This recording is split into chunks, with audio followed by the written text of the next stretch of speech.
We can use the caller ID in many ways: to answer the call immediately, refer to the number for a future callback, or to add that phone number to the unwanted call list.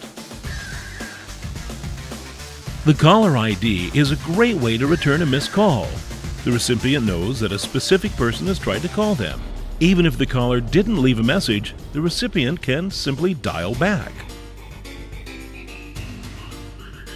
A practical feature. In many cases, though, it may not be practical, and it doesn't provide the intended effect or benefit. In other scenarios, the caller ID feature may not be desirable if the caller doesn't want to expose his or her true phone number due to privacy and security issues. This invention addresses many of these scenarios and implements mechanisms to address its shortcomings of caller ID. You may see a working implementation of this invention at www.callaboo.com. These cover situations where the caller wants to remain anonymous. For example, a customer calling a vendor, caller not giving the ability to the reluctant receiver to screen the calls, where the caller looks at the caller ID before they answer the call. Callers sometimes don't want to expose their phone number to maintain their privacy. For example, an executive of a company wants to call a vendor and get more information about a particular product or service, or calling a customer with some information to alleviate their concern. People don't want to expose their phone number so that it can be passed around and used in the future to contact them about different issues. They could block the call, where the telephone number will not be displayed on the recipient's phone, but it takes away from the ability for the recipient to call back the original caller, and most people won't answer block calls. More specifically, in the above example, if a person wants to call somebody and wants the recipient to have the ability to call back, without revealing the person's actual phone number or extension, that will be a very desirable feature. In effect, the outside person can return the call directly to the person without knowing their actual phone number.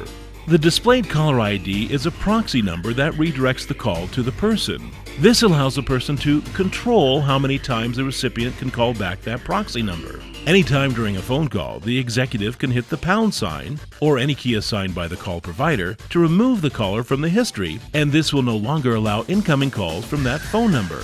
After the phone number has been removed from the history, then calls won't be transferred.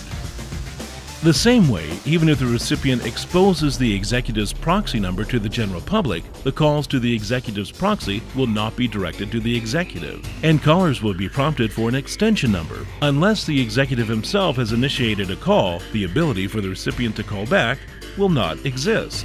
Only callers who have received the call from that executive have the ability to call him back. Trying to return the call from a different number will not work. The executive can also dynamically and transparently remove the person called from the system, so that it's purely a temporary mechanism that enables the recipient to reach him back without calling his company or secretary, yet it protects his primary phone number and his privacy. The same way, a doctor can allow his patients to call him only when he's on duty, especially when he doesn't want to be disturbed at other times. Likewise, business people want to accept calls only during the core business hours. This invention addresses abuse scenarios and enables this capability. RoboTalker is dedicated to your success. We will offer you the highest service with over 40 years of experience to ensure your satisfaction.